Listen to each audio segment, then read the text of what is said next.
Alô! Fala, meus amigos! Hoje nós estamos futebolísticos. Vem, amigos da Rede Globo!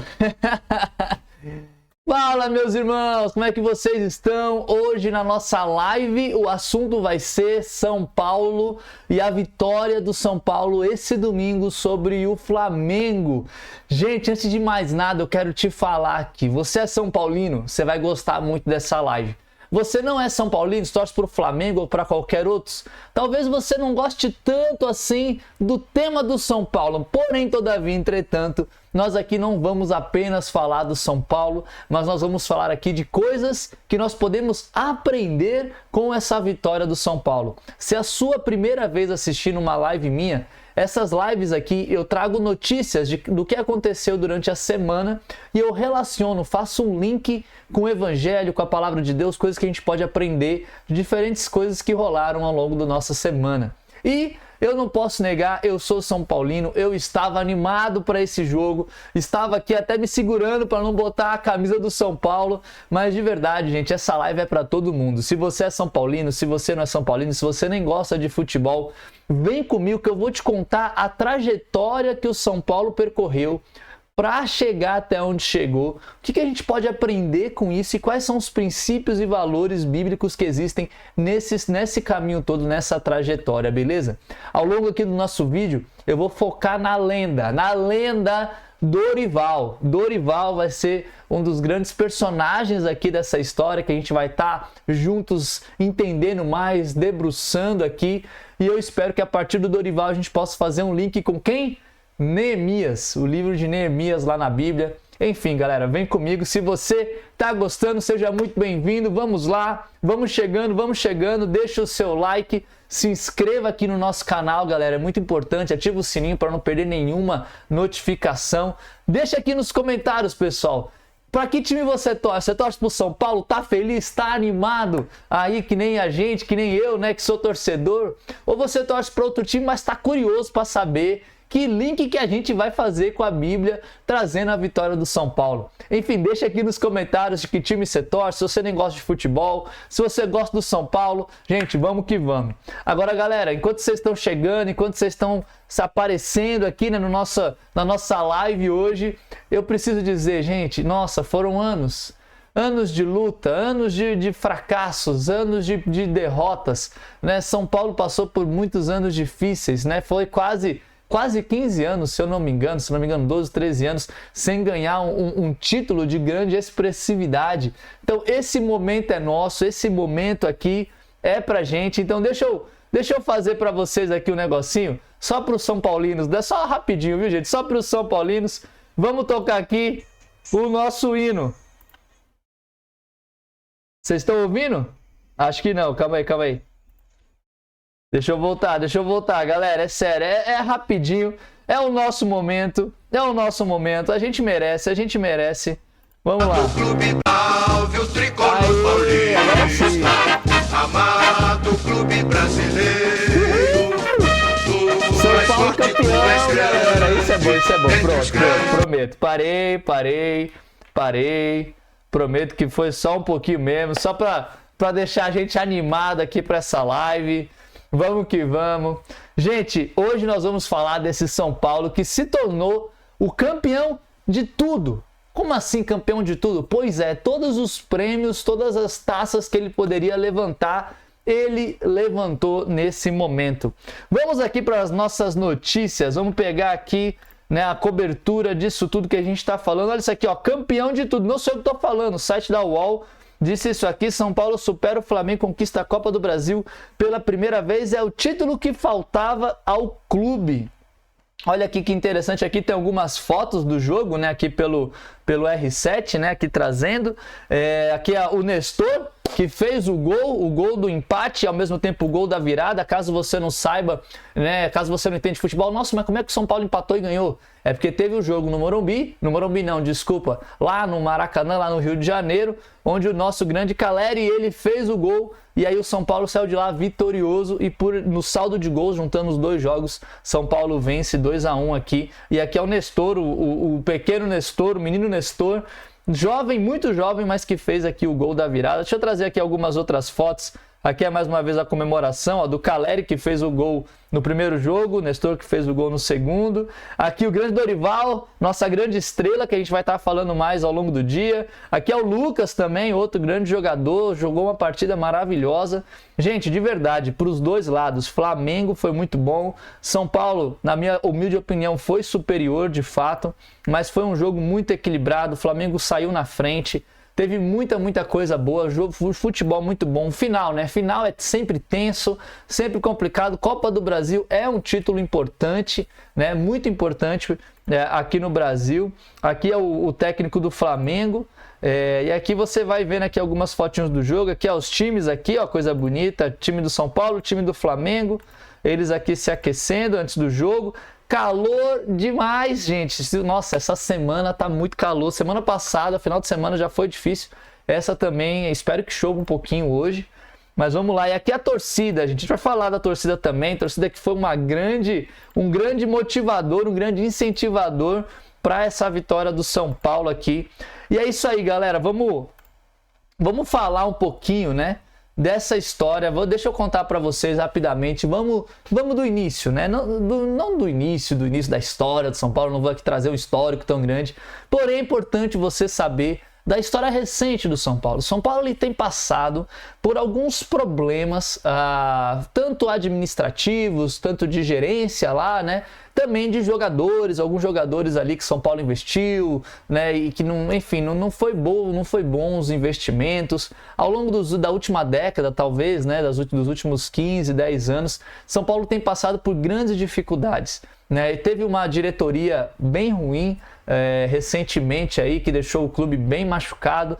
E enfim, não se tinha muita esperança de que o São Paulo pudesse de alguma maneira viver algo diferente, ou voltar àquela sua glória, né? Ser soberano novamente como ele era há uns tempos atrás. Mas enfim, de fato São Paulo, né, nos tempos mais recentes, ele foi tendo uma nova diretoria. São Paulo ele começou a investir muito nos seus garotos de base lá, especialmente na cidade de Cotia, ali no estado de São Paulo, né? Ou seja, na grande São Paulo, investiu muito ali, trouxe muita galera nova, muito jogador novo, como o Nestor, que fez o gol, um jogador novo, veio da base do São Paulo. E ao invés de comprar um monte de gente cara, né, e depois ficar cheio de dívidas, eles acabaram sim adquirindo, né, o James Rodrigues, adquiriram também o Lucas, né, o Pato e outros assim grandes nomes, mas foram mais para complementar um elenco que já estava muito bom. Então essa nova diretoria com esses novos jogadores, essa galera de sangue novo, trazendo jogadores mais estratégicos que sim foram caros, mas ao mesmo tempo encaixa melhor ali com o time. Isso de fato fez o São Paulo começar a ter ali um novo gás, uma nova esperança, digamos assim. Então o São Paulo ele acaba ganhando em 2021 o Campeonato Paulista. Fazia anos que ele não ganhava, o que representava ali qualquer tipo de ameaça, mas em 2021 ele ganha o Campeonato Paulista. Esse ano, né, ele chegou até as quartas de finais ali da Sul-Americana, também já foi um bom resultado. E agora São Paulo vai lá e ganha a Copa do Brasil, um título ainda inédito do São Paulo. Isso faz com que o São Paulo ele se torne, né, novamente o maior time brasileiro, né, que mais conquistou títulos no Brasil em termos internacionais, digamos assim, né? Uma das grandes coisas é o Mundial de Clubes. O São Paulo é o único que ganhou 3 vezes o Mundial de Clubes, se eu não me engano. Mas no geral, na somatória geral, São Paulo hoje ele é sim o time de maior expressividade em termos de vitórias assim, de campeonatos. Então você tem aqui o Campeonato Paulista, Torneio Rio São Paulo, Copa do Brasil, Campeonato Brasileiro, Supercopa da Libertadores, a Recopa da Sul-Americana, a Comebol, Mundial de Clubes, Copa Libertadores e a Copa Sul-Americana, né? Então o que faltava aqui, ó, foi esse aqui, ó, Copa do Brasil 2023. Isso aqui são um resumo, né, dos principais títulos de São Paulo. Tem outros aqui, mas que não vem ao caso. Eu fui pesquisar outros times, né, que venceram também todas as taças possíveis. Eu achei essa notícia aqui do Flamengo, né? Essa aqui é uma notícia de 2022, ó. Flamengo é o único clube brasileiro que conquistou todos os títulos possíveis, diz estudo. Ouvi alguns comentaristas dizendo que o Santos, o Palmeiras e outros também poderiam ter alcançado essa mesma façanha que o São Paulo alcançou esse ano. Porém, ao procurar na internet para ver se essa informação era verídica ou não, Não achei, só achei essa notícia aqui do Flamengo. O que mostra, né, cada vez mais que esse grande embate de domingo foi uma luta de gigantes. Você tinha um Flamengo que tem um elenco, eu brinco, né, que o Flamengo é basicamente a seleção brasileira, rapaz. Tem muita gente ali boa, Gabigol, né, Davi Luiz, vários outros. Venceram muitas coisas nos últimos anos ali, né? De fato, estava em outro patamar. De fato, o Flamengo estava sim em outro patamar comparado com vários outros times aqui do Brasil. E você vê o Flamengo aqui sendo realmente um grandiosíssimo rival. Então, galera, deixa eu voltar aqui porque hoje a gente vai falar de bastante coisinha, né? Vamos falar de algumas coisas que fizeram com que o São Paulo se consagrasse, né, como o campeão da Copa do Brasil, vencendo o atual campeão da Copa do Brasil e o atual campeão das Libertadores, que é o Flamengo. Gente, isso não foi algo fácil. Além disso, além de ganhar do Flamengo no último jogo, caso você não saiba, São Paulo passou por duas grandes pedreiras. Uma é o Palmeiras, que é um dos melhores times da atualidade hoje, e outra é o Corinthians, que é o seu grande rival. Então São Paulo venceu Palmeiras e Corinthians para chegar na final. Não foi nada fácil chegar até aqui, de fato, um mérito desse time que foi muito bom, mas também não é só o time que é muito bom, grandes coisas aconteceram aqui para que isso acontecesse. E eu vou trazer aqui para vocês, por exemplo, a torcida, gente, a torcida do São Paulo, né? E Dorival Júnior, ele traz aqui, ó, exalta a importância da torcida do São Paulo em classificação para a final da Copa do Brasil. A torcida do São Paulo, né, segundo alguns comentaristas, né, foi realmente transformadora. São Paulo não estava bem das pernas, financeiramente, administrativamente, São Paulo não estava bem. A torcida do São Paulo nos últimos meses e anos recentes, eles têm comparecido aos jogos. Isso é indiscutível, são números, né? De todos os jogos, é a torcida que mais acompanha. São Paulo tem lotado estádios com 30, 40, 50 mil pessoas todos os jogos para incentivar o clube, para trazer caixa para o clube poder se reerguer. Isso foi uma coisa que a torcida fez, trocou a diretoria também, fez muita pressão lá dentro para conseguir trocar a diretoria, o novo diretor assumiu, tem críticas, pontos positivos e negativos quanto a isso, não vou entrar nesse lance aqui, mas a torcida sim foi algo muito fundamental para que o São Paulo alcançasse esse resultado, para que o São Paulo conseguisse crescer. E é claro, nesse jogo da final foi lotação máxima, né? O Morumbi estava em festa, de fato, nunca foi assim, fazia tempo que a gente não via o São Paulo comemorar algo tão importante com tanto apoio da torcida. Então a torcida, para mim, é um personagem à parte, gente. Se você assistiu o jogo, se você acompanha um pouco de futebol, você sabe que hoje no Brasil, na minha opinião, a torcida do São Paulo é uma das mais expressivas, mais fervorosas e que mais tem apoiado seu time, mesmo passando por um momento muito difícil. Então, nesse sentido, olha, parabéns para os São Paulinos, parabéns para a torcida. Agora, nem só de torcida se faz o jogo, né? O grande nome dessa grande conquista é esse cara aqui, ó, Caleri.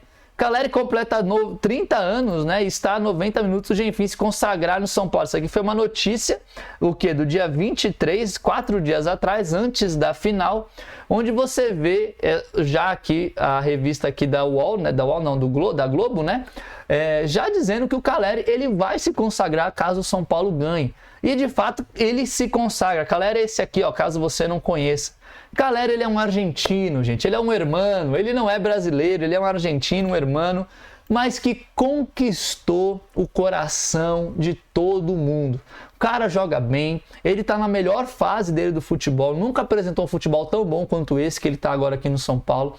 E de fato, Caleri se consagrou. Não estou dizendo que ele é o melhor jogador de São Paulo, da história de São Paulo, não, mas do que ele jogou até aqui e se ele continuar, especialmente, né, guiando o time nesse caminho, o Caleri, ele tem sim já um lugar na mesa dos grandes ídolos do São Paulo. De fato, é um cara que arrasou. E a gente pode falar de diversos outros, né? Deixa eu voltar aqui para o nosso slidezinho, né? O nosso slide maravilhoso. Quem conhece aqui a live já está acostumado com o nosso slide. Mas ó, a gente pode falar de quem? A gente pode falar aqui também do Nestor, a gente pode falar do Lucas, a gente pode falar do Alisson, a gente pode falar do goleiro Rafael, que catou muita bola. O goleiro Rafael foi muito bom nesse jogo. Cara, deixa eu até tirar aqui a minha câmera. Olha isso, não, o Rafael foi sensacional no jogo como um todo, defendeu bolas dificílimas, Flamengo não pegou leve, Flamengo chegou com tudo. A gente pode falar de várias personalidades aqui que vão nos ajudar a entender essa história e também nos ajudar a trazer perfis ali, questões bíblicas. Mas nenhum deles, eu acredito, para mim, é maior do que esse cara. Dorival Júnior, a história do Dorival Júnior nesses anos recentes é digna de filme, galera. Se você não conhece, não se preocupa. Eu vou falar aqui para você rapidamente o que aconteceu. Vamos mostrar aqui alguns vídeos para você entender o que aconteceu com o Dorival Júnior e por que ele está sendo assim exaltado, alçado também como um dos maiores técnicos do São Paulo da história. E é a partir da figura de Dorival Júnior que a gente vai fazer os nossos paralelos lá com Neemias. Então, vamos lá. Cara, Dorival Júnior, ele, caso você não saiba, ele passou por uma polêmica. Ele era o técnico do Flamengo. Foi ele que levou o Flamengo a vencer a Copa do Brasil, a vencer também a Libertadores. Ou seja, é um cara assim excepcional e que trabalha muito bem. E ninguém entendeu na história, né, do futebol, ninguém entendeu o porquê que a diretoria do Flamengo tirou o Dorival Júnior ali da direção ali do seu time, né, do time do Flamengo.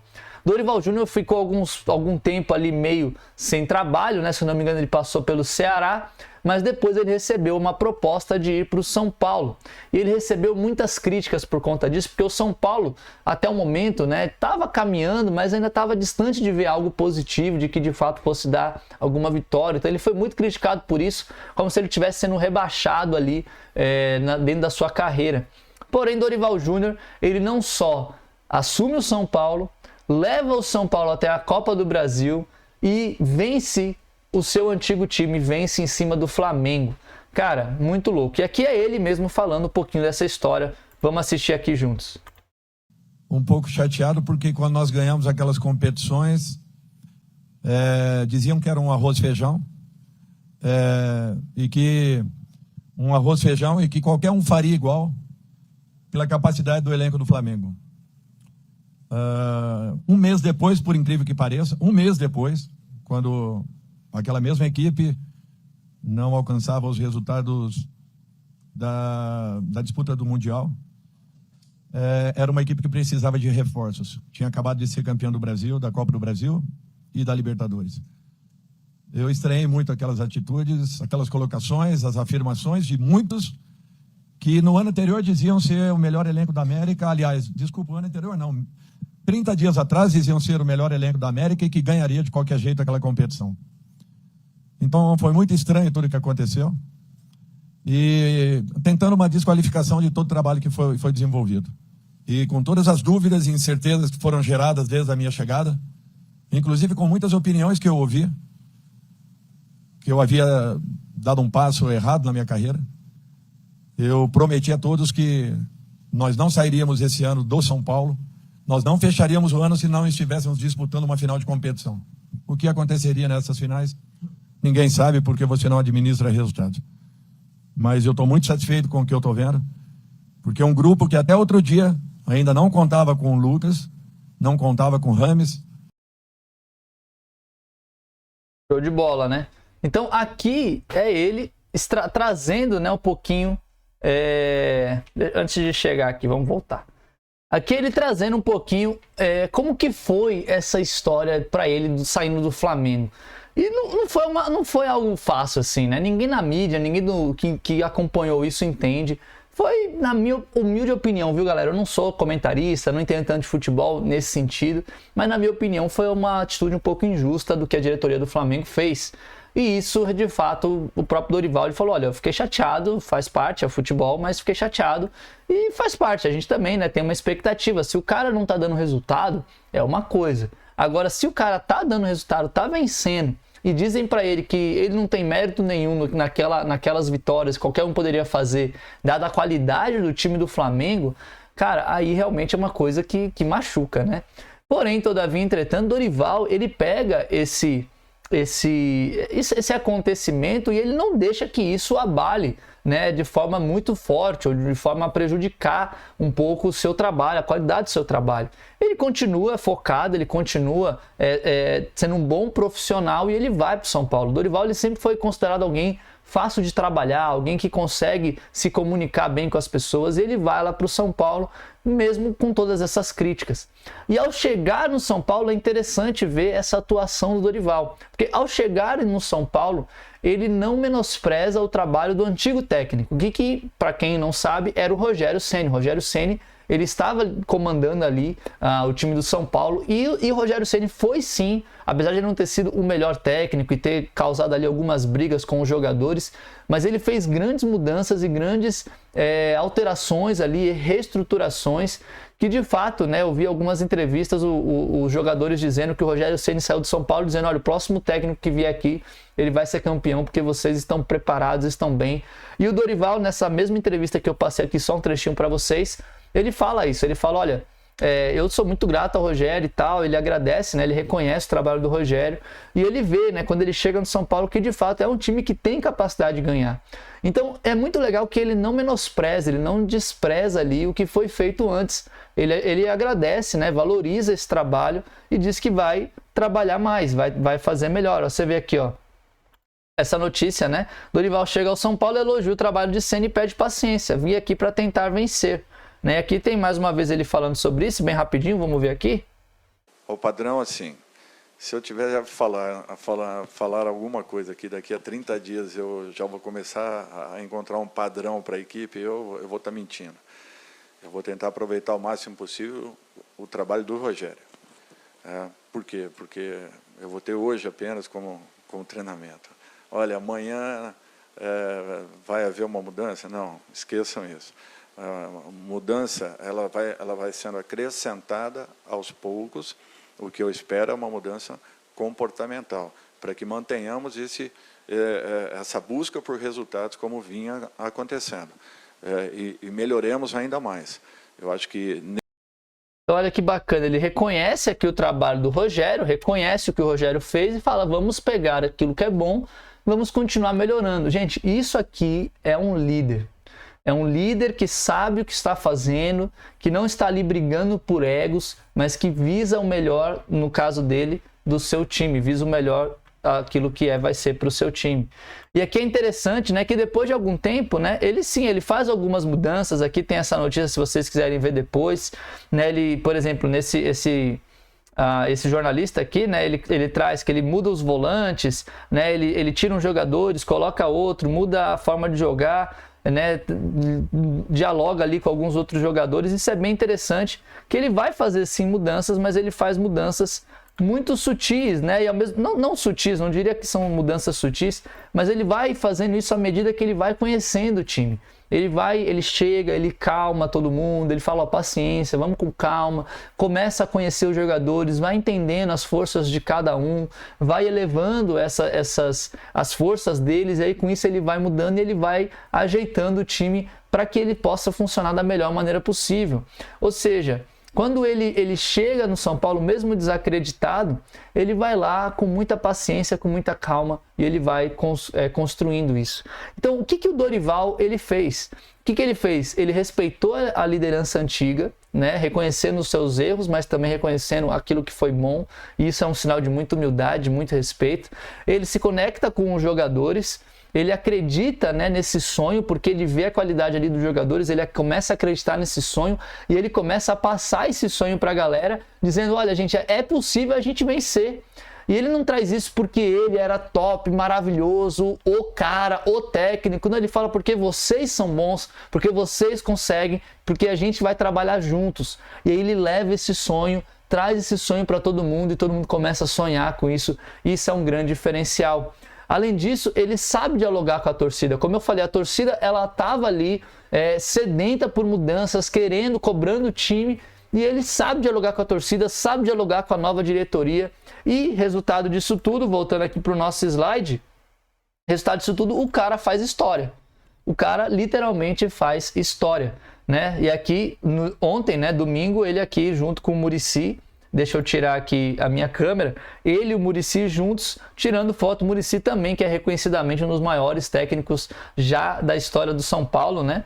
Então isso é maravilhoso. Olha o resultado. O resultado é esse aqui, ó. O resultado é esse aqui. Vitória, consagração, né? Um time unido, forte, disposto ali a pagar o preço para a vitória, cada um no seu papel, desempenhando ali sua melhor função e vivendo algo assim que vai ficar marcado para sempre nos autos ali de todo mundo, né? Então, galera, essa é a história, essa é a trajetória que o São Paulo fez. Cara, você sendo São Paulino ou não, você precisa admirar esse processo, e especialmente você precisa admirar a liderança do Dorival Júnior, que chegou, né, mesmo com tudo isso. Olha outra coisa maravilhosa que o Dorival fez para a gente encerrar essa parte, a gente chegar aqui, entrar na Bíblia. Cara, o Dorival Júnior, ele não só vence com o São Paulo, mas ele se conecta também com os jogadores do Flamengo. Ele consola os jogadores do Flamengo, né? O São Paulo lá, que se eu não me engano, né, o técnico do Flamengo, ele sai do campo, e quem vai consolar os jogadores do Flamengo é o próprio Dorival. É um cara de caráter, gente, é um cara de caráter, um cara realmente admirável. Olha, eu trouxe até aqui esse momento que fala disso. Ó, vem aqui comigo. Enquanto o Sampaoli abandonou todos os jogadores do Flamengo no gramado, quem foi lá consolar eles foi o Dorival Júnior. Abraçar até os jogadores do Flamengo, o inconsolável Bruno Henrique. Dorival que tá sem óculos, não sei se ele pra garantir ainda foi da bolada, mas naquela hora ele tava com óculos. E beleza, tá aí o Dorival Júnior abraçando o Bruno Henrique. Agora, você acha o Dorival um pouco subestimado no Brasil? Ele tem uma coleção de títulos, é a terceira Copa do Brasil que ele ganha. Ele ganhou a Libertadores ano passado, tem um monte de estaduais. Será que a gente não valoriza pouco o Dorival, Ricardo? Não. Na entrega das medalhas era ele também que estava lá de novo para consolar os jogadores do Flamengo. Os do Flamengo vão passando, ele está cumprimentando todo mundo, né? Aí, uma grande maioria trabalhou com ele na temporada passada, e os jogadores do Flamengo... Deve ser uma cena constrangedora para a diretoria do Flamengo, que mandou o Dorival Júnior ir embora depois dele ganhar a Copa do Brasil e a Taça Libertadores. Vencer o Flamengo. É isso aí, galera, né? Outra prova do caráter desse grande homem, desse grande líder.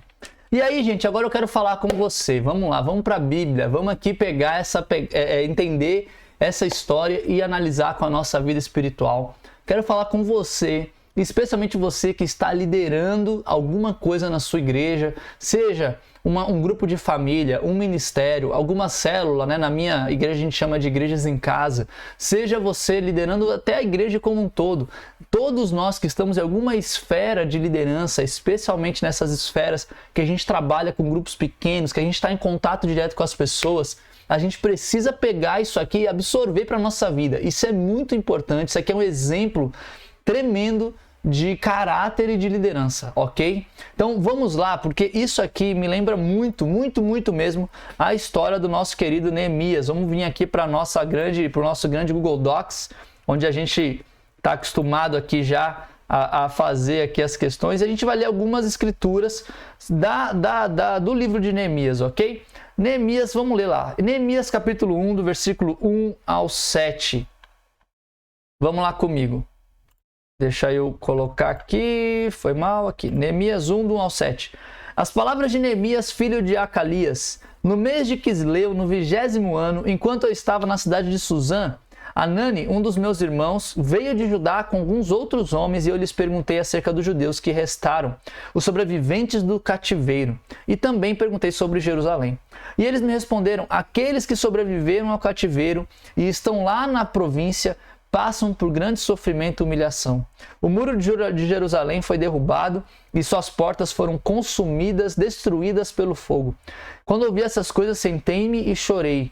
Passei dias lamentando, jejuando e orando ao Deus dos céus. Então eu disse: Senhor, Deus dos céus, Deus grande e temível, fiel à aliança e misericordioso com os que amam e obedecem aos seus mandamentos. Que os teus ouvidos estejam atentos e os teus olhos estejam abertos para ouvir a oração que o teu servo está fazendo dia e noite diante de ti, em favor dos teus servos do povo de Israel. Confesso os pecados que nós, os israelitas, temos cometido contra ti. Sim, eu e o meu povo temos pecado contra ti. Agimos de forma corrupta e vergonhosa contra ti. Não temos obedecido aos mandamentos, aos decretos e às leis que deste ao teu servo Moisés. Gente, essa é uma das escrituras talvez mais profundas da Bíblia. Aqui a gente vê Neemias, quando ele recebe o irmão dele, quando ele recebe ali notícias de Jerusalém, e essas notícias elas não são boas. O que essas notícias falam? Primeiramente, falam que o povo está passando por grande humilhação e sofrimento, que o muro de Jerusalém está destruído e tudo foi destruído pelo fogo. Cara, olha que interessante o que Neemias ele faz. Primeira coisa, ele se conecta com essa dor. Cara, ele entende esse sofrimento. E ele poderia ter dito assim, não, isso aqui é uma história que eu ouvi, que pena, né? Coisa ruim, que dificuldade. Não, mas ele se conecta, ele tá ali, ele compreende, ele fala, nossa, ele sofre juntos. E ele diz, olha gente, eu comecei a chorar, eu comecei a jejuar, eu comecei a orar. E ele não só se conecta e não só sente essa dor do próximo, mas ele tá ali e ele se coloca também como um pecador, como um errante. Olha que interessante quando a gente volta aqui para a Escritura, que ele fala, olha, em nenhum momento ele fala que o povo, ou seja, Israel, errou. Ele podia ter dito, eu tô aqui no negócio do palácio do rei, eu tô bem, mas ele fala, olha, confessa o pecado que nós, os israelitas, temos cometido contra ti. Sim, eu e o meu povo temos pecado contra ti. Ele se coloca como parte do povo. Ele coloca esse pecado que o povo cometeu como algo que ele cometeu. Isso é interessante a gente pensar, que o pecado da nossa igreja, o pecado da nossa família, do nosso grupo pequeno que a gente faz parte, também é meu pecado. A gente tem um pecado, a gente compartilha a responsabilidade de adorar a Deus. Tem muitas vezes a gente pensa assim, não, eu vou, se a minha igreja é terrível, aquele meu grupo, a minha célula é terrível, ninguém faz nada de bom. Cara, eu faço parte desse corpo, Deus me colocou nessa comunidade, eu tenho responsabilidade também. Se tá bom ou se tá ruim, eu também tenho responsabilidade. Então é interessante que Neemias ele se coloca como responsável. Então voltando aqui pro nosso Word aqui, olha que interessante, duas coisas que a gente pode aprender desse primeiro pedaço. Ele tem uma dependência em Deus, ele começa orando, jejuando, ele começa se colocando diante de Deus e ele começa a se conectar com o outro, se colocando aqui naquela situação, se colocando naquela questão. E aí quando a gente continua lendo, no capítulo 2, vamos ler lá, voltando para o capítulo 2 de Neemias, estou abrindo aqui só um segundinho, capítulo 2 de Neemias, que diz o seguinte, do versículo 1 ao 6. No mês do 20º ano do rei Artaxerxes, na hora de servir-lhe o vinho que levei ao rei, nunca antes eu tinha estado triste na presença dele. Por isso o rei me perguntou, por que o seu rosto parece tão triste? Se você está doente, se você não está doente, essa tristeza só pode ser do coração. Com muito medo, eu disse ao rei, que o rei viva para sempre. Como não estaria triste o meu rosto se a cidade em que estão sepultados os meus pais está em ruínas e as suas portas foram destruídas pelo fogo? O rei me disse, o que você gostaria de pedir? Então orei ao Deus dos céus e respondi ao rei, se for do agrado do rei e o seu servo puder contar com a sua benevolência, que ele me deixe ir à cidade de Judá, onde meus pais estão enterrados, para que eu possa reconstruí-la. Então o rei, com a rainha sentada ao seu lado, perguntou-me, quanto tempo levará a viagem? Quando você voltará? Marquei um prazo com o rei e ele concordou que eu fosse. E a seguir acrescentei, se for do agrado do rei, que me dê cartas aos governantes do Trans-Eufrates para que me deixem passar até Judá. E aqui você vê Neemias, ele chega até o rei em oração, sempre ali conectado com Deus. Olha que interessante que ele fala aqui, eu estava com medo. Ele não nega que ele estava com medo de falar com o rei. Eu estava com medo, ele diz, eu estava realmente com medo. Mas ele fala, olha, ele continua dizendo aqui, como é que eu posso ficar feliz se a cidade onde meus pais estão está em ruínas? E ele abre o coração, ele é sincero, ele fala o que está passando, ele fala o que está acontecendo, ele fala, olha rei, estou com medo aqui, sinto muito, mas mas isso está acontecendo. Você vê que ele, ser o copeiro do rei é uma responsabilidade de confiança do rei, né? Porque é quem o rei confia para provar ali suas comidas, provar ali suas bebidas, ou seja, eles acabam criando uma certa intimidade, e o rei identificou que ele estava mal, que ele estava triste. Ou seja, tem muitas questões aqui que a gente pode perceber nessa relação de Neemias com o seu rei, que mostra que Neemias era excelente no seu trabalho, que ele era amigo do rei, que ele tinha o favor do rei, que ele era alguém que dependia do rei maior, do rei supremo, de Deus, né, para fazer qualquer coisa. Quando o rei pergunta para ele, o que está acontecendo? Ele primeiro faz uma oração e depois conta o que vai fazer. Olha a dependência de Neemias para fazer isso. E aí, além disso, ele começa a falar da história, né, junto do rei e da rainha, e ele pede autorização para o rei. Eles combinam ali, né, o que eles poderiam estar fazendo ali para ajudar, determina ali uma data, né, que ele poderia fazer essa reconstrução. E ele começa a pedir para o rei uma carta para ele poder percorrer o caminho até Jerusalém, para ele conseguir pegar madeiras e outras coisas ali para fazer essa reconstrução. Ou seja, o que Neemias faz? Neemias, ele não nega em nenhum momento que ele é fraco, que ele tem medo, que ele está ruim, mas ele dá o seu melhor naquilo que ele pode e ele confia em Deus. Isso é uma coisa que nós, como líderes, a gente precisa pensar. Às vezes a gente coloca tanto peso, tem que ter todas as respostas, saber de tudo, quando na verdade a gente só precisa, em última instância, né, dar o nosso melhor e orar muito e depender muito de Deus. E Deus, ele vai dando as coisas, ele vai nos dando ali aquilo que a gente precisa para realizar o nosso trabalho, se estivermos com o coração correto, se estivermos querendo de fato, né, glorificá-lo. Então ele dá o melhor ali. E é interessante, né? Porque depois a gente continua lendo no versículo 11 ao 18, né? Vamos voltar lá para as Escrituras. Gente, fica comigo aqui que isso aqui são conceitos muito importantes. Se você nunca estudou sobre a história de Neemias, ela é muito importante. Ela realmente transforma nossas vidas e nos ajuda muito a compreender valores e princípios cristãos que são essenciais, eu diria, para qualquer cristão, especialmente aqueles que estão na liderança. E aqui ele chega em Jerusalém, lá no versículo 11, ele fala, cheguei a Jerusalém, e depois de 3 dias de permanência ali, saí de noite com alguns dos meus amigos. Eu não havia contado a ninguém o que meu Deus havia posto em meu coração que eu fizesse por Jerusalém. Não levava nenhum outro animal além daquele em que eu estava montado.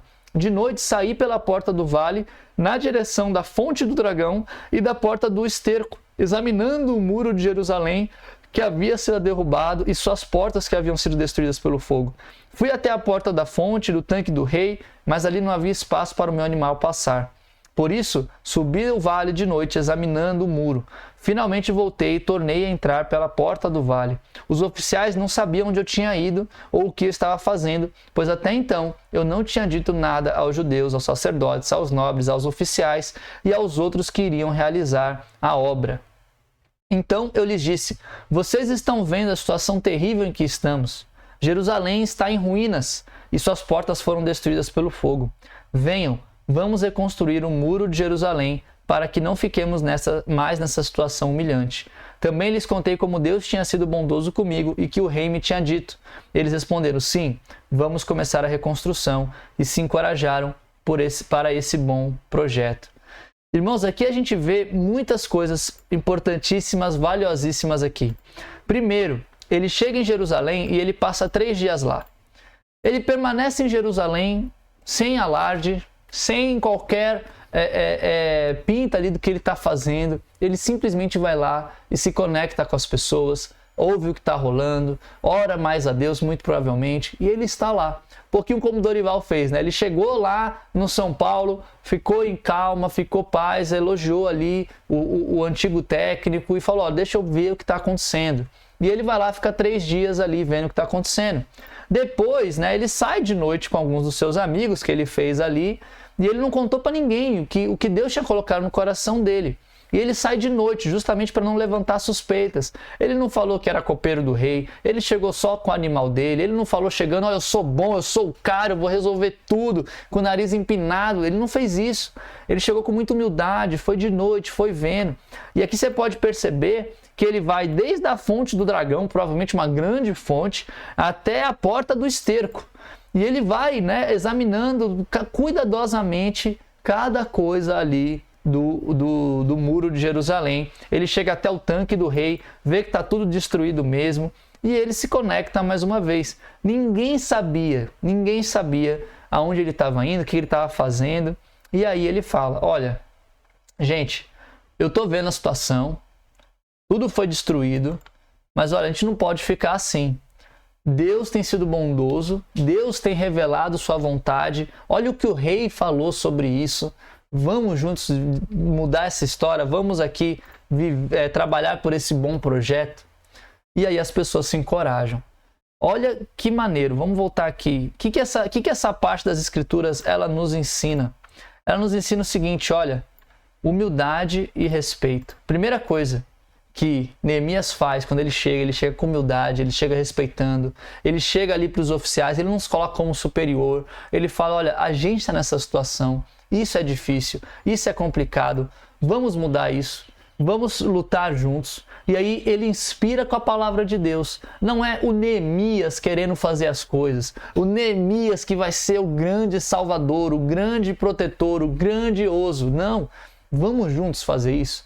E toda vez que a gente está lidando com grupos, especialmente situações de dor, situações que aquela comunidade ali está sofrendo, a gente precisa, é Deus, é por Deus, é dar glórias a Deus. Não é para a gente, não é para o homem, é para Deus, é para ver o outro prosperar. E aqui, ó, rapidamente, ó, no capítulo seguinte, no versículo 3, no capítulo 3, né, na verdade, a gente vê como que Neemias ele não estava preocupado com ele mesmo. Ele estava preocupado com o que Deus ia fazer e como que Deus ia usar as pessoas daquele local. Olha que interessante. O sumo sacerdote, Eliasibe e seus colegas sacerdotes começaram o seu trabalho e reconstruíram a Porta das Ovelhas. Eles a consagraram e colocaram as portas no lugar. Depois construíram o muro até a Torre do Sem, que consagraram até a Torre de Ananel. Os homens de Jericó construíram o trecho seguinte. Isakur, filho de Inri, construiu logo adiante. A Porta do Peixe foi construída pelos filhos de Azenaá. Eles puseram as vigas e colocaram as portas, os ferrolhos e as trancas no lugar. E aqui ele continua falando o que cada um fez. Gente, que interessante ver. Ele fala desde quem colocou a tranca da porta até quem reconstruiu uma grande parte do muro. E ele vai trazendo isso vez após vez, valorizando os dons, valorizando ali as pessoas que estavam ali, reconhecendo o que cada um tinha de bom e como cada um poderia contribuir, e foi fazendo isso com muita maestria, delegando esse sonho, falando, isso aqui não sou eu que vou fazer, isso aqui não é um projeto meu, isso aqui é de Deus, vamos juntos. E aí ele foi pegando ali os dons e cada um foi construindo tudo para a glória de Deus, que é o que a gente aprende aqui, essa lição final de Neemias aqui, né? Ele identifica esses dons e talentos e o ergue.